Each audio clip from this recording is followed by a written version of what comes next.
Yeah, Peter, well, again, thank you for doing this. Can you introduce yourselves and tell us who you are and where you work and what you've been doing?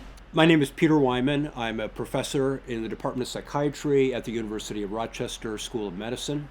One of my roles is co-director of the Center for Study and Prevention of Suicide, which is one of the longest standing centers devoted specifically to suicide prevention in the world. How long have you been doing the prevention research?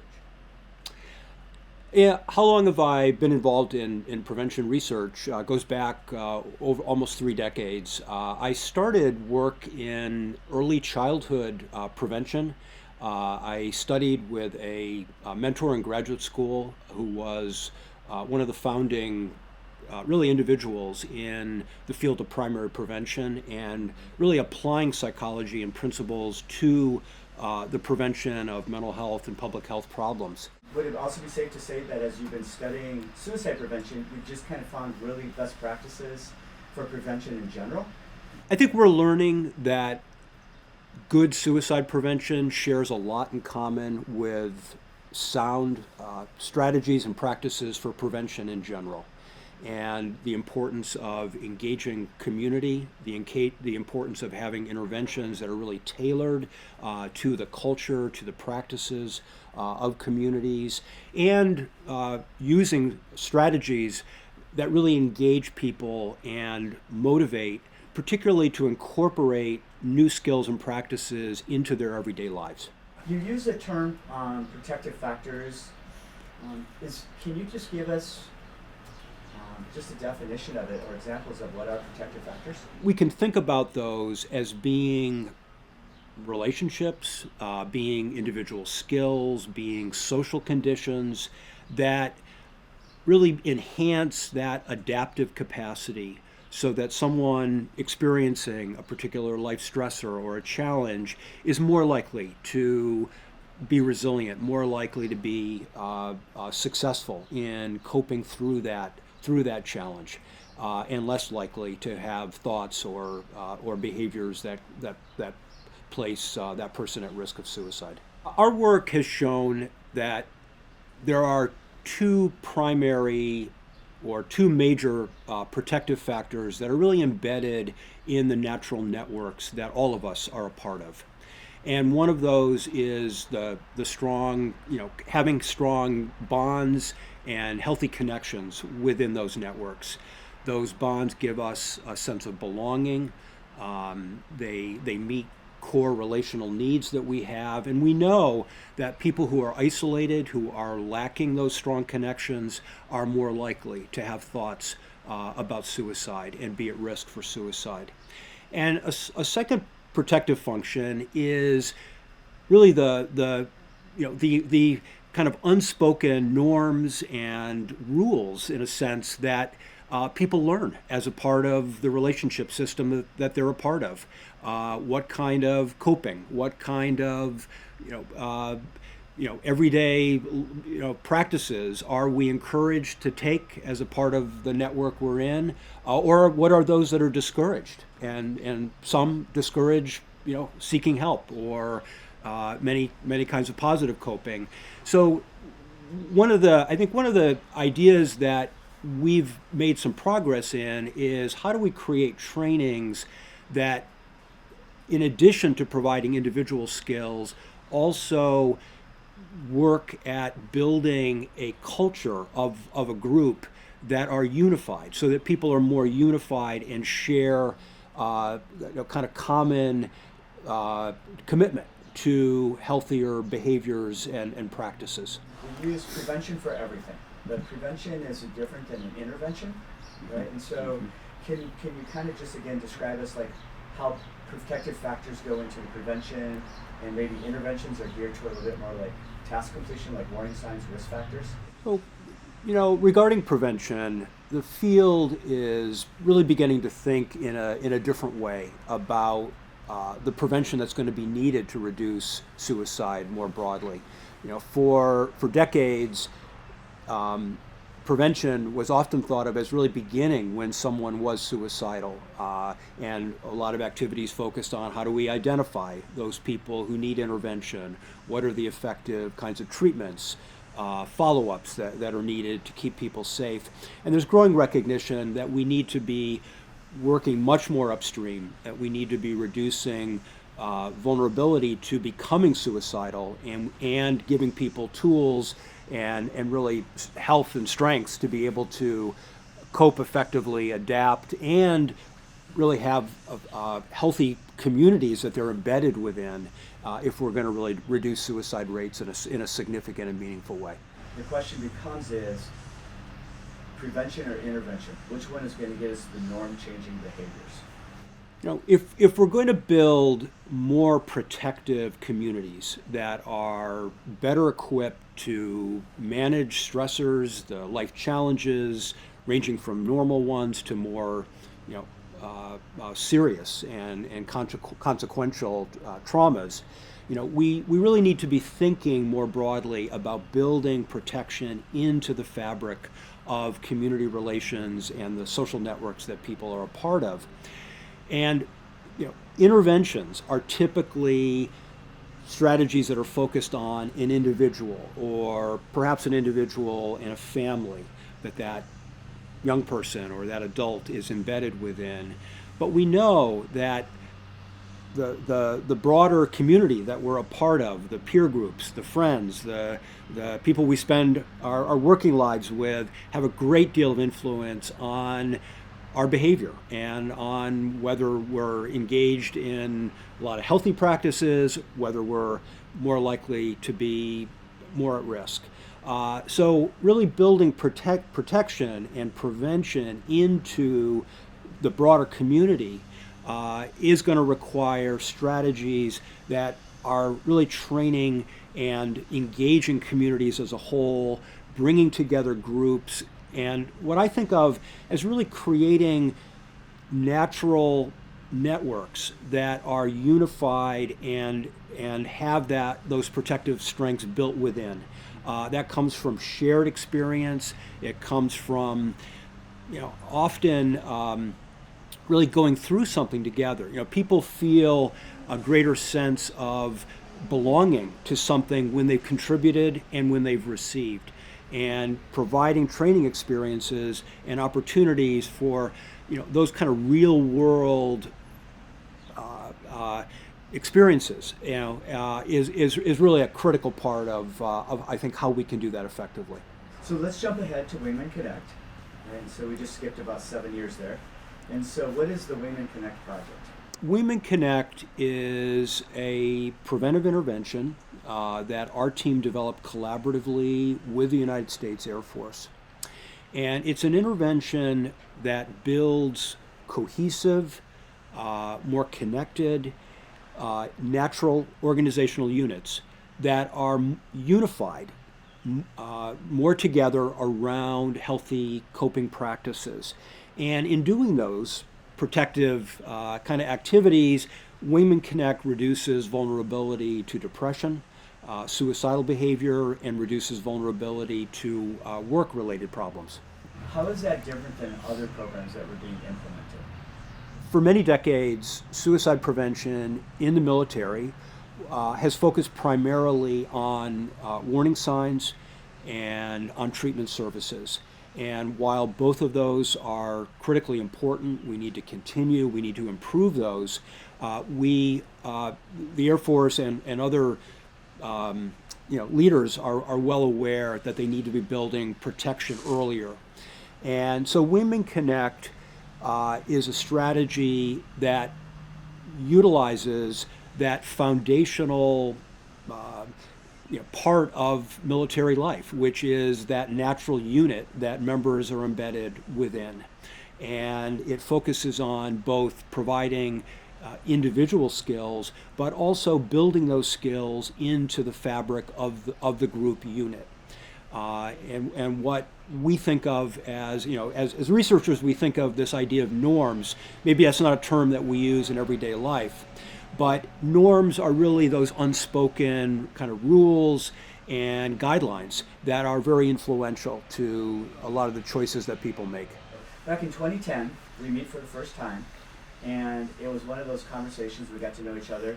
and I just said, I just need your words of wisdom. I think we're changing a norm in Rapid City. What were you seeing, a decade ago about trusted adults and guidance within social networks and integrating youth to that they have a powerful voice? Tim, I can remember you and I having a conversation back right around 2010, 2011, where we talked about the work that we were doing and really learning about how protective adult networks and peer networks, this intersection of networks, and building that protective fabric around teens, schools, communities could be. And I know you were doing work that was pointing in that direction and really finding some very effective strategies for engaging teens and engaging adults in the school system that you were a part of. And I think there was some synergy between the research and what we were learning about how protective these could be across communities and the specific work that you were doing at that time. Can we talk a little bit about going back to the shared experiences and how what we're finding both in the high school demographics and military is that everybody has a strength, and through the protective factors of group cohesion, right, those type of things, how everybody brings something to the table, and even if you are struggling, you gain a lot, and even if you're not struggling, you still gain. One of the innovative aspects of the Wingman Connect program is that the training follows a progression from focusing on individual skills, and over time, over the 3-day distributed learning experience, focusing on really these skills as being a part of the unit that members are embedded within. And we have an activity in that training where on the 3rd day, people are, the group is given an assignment to identify really these protective strengths and who has them in the group. Who has strong kinship, who has a strong sense of purpose, who's developing guidance in their life, who has a strong sense of balance and skills that help them to maintain balance. And we really, in the training, see some new light bulbs go off as that module, as they experience that module. They're seeing the members of their unit in a new way, but importantly, they're really seeing kind of in that moment that those strengths in others and in the group benefit them as a collective group. And that's a very different message than the typical individual kind of skill focus that I think we've typically thought about training as how do we equip individuals with skills. And as you said in our conversation, that experience of being seeing the value of being a part of a healthy group benefits those who are maybe handling things quite well, and it's also really a value for those people who may be struggling, who in the course of that are also given opportunities to contribute and really be seen differently by members of that group. It's not just somebody's belief that something's going to work, but you have research that is defining our best practices for how to implement prevention programs. We have limited resources for communities to invest in prevention, to bring in interventions, to work with communities, and I think we owe our communities and our young people and families the best programs that we can offer. In addition, Tim, as you know, we're also learning that a program works in one place is not a guarantee, and the field of prevention has had a lot of disappointment that simply transporting one practice somewhere else often can lose kind of the juice and the power. And so that careful process of engagement, of really learning how do we fit to the local culture, language, needs is critical for every intervention that we're doing.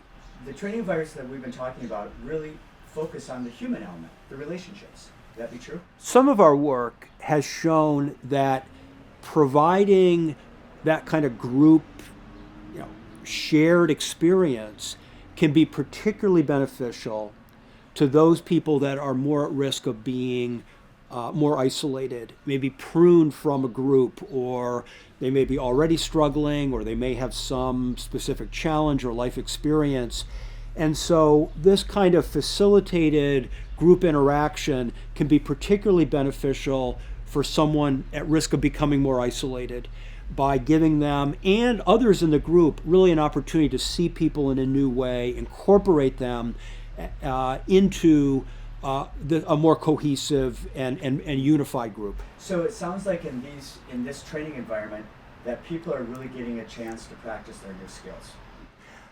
I think one way we could think about these experiential group trainings is that the intervention in a way is being co-created by the group that's experiencing it. That their life experiences, their everyday world, and is in a way as important a part of that training as the kind of concepts and knowledge that we're bringing to it, because they're discovering the intervention concepts in their everyday life, in their life experience, and they're learning from each other and being given, really invited to have an opportunity to experience how do I strengthen those together with others around me? How do I learn new strategies from someone I see every day? That's a powerful impact. So really what you're saying is that that it happens, that the skills happen within training. They're practiced within the training. That they're not expected to leave and practice someplace else. It happens within there. And part of that is the sharing, is the participant sharing is the teaching moment. Yeah, Tim, I think one of the things that we've talked about is really the importance of, in training, providing that opportunity for the group to really discover the intervention content as a part of their lives, to learn about each other, to learn about the strengths and skills that are in the group around them.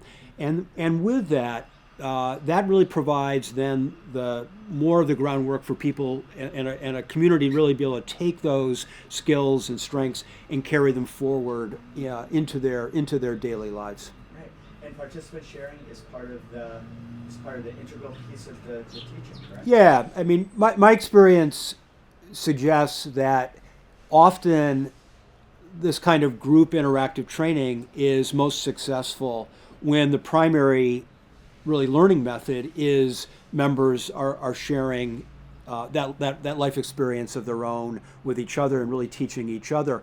And I heard an anecdote years ago that often growth and change is most effective when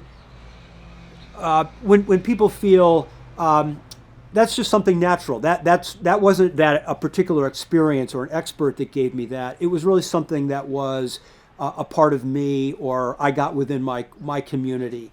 That's more that kind of naturally organic growth process. So I think to the extent that we can facilitate, group experiential learning in a way that brings out the strengths of community, where they feel ownership, they feel that this was already there, or really something that has come from them, the more likely they're going to be able to use that moving forward. Let's look at the behavior of the facilitator.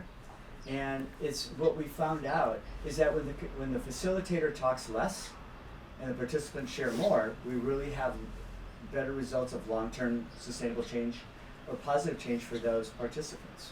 Yeah.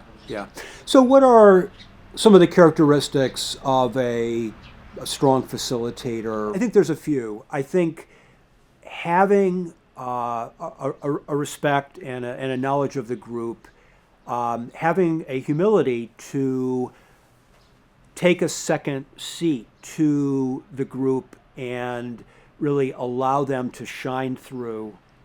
Also, though, having that kind of autonomy supportive style of being able to really be present and have a strong sense of what might be a useful direction, but really bringing out whenever possible that initiative and ownership in the group, is seems to be a formula that works pretty consistently. Can you talk a little bit about the 100 seconds and what you're finding around that? Our team has been experimenting recently with, are there some simple indicators that we can identify that are really markers of that this group is engaged, and so one member of our team has used some recordings of group trainings and to identify how many people in a group training spoke 100 seconds or more over the course of that training,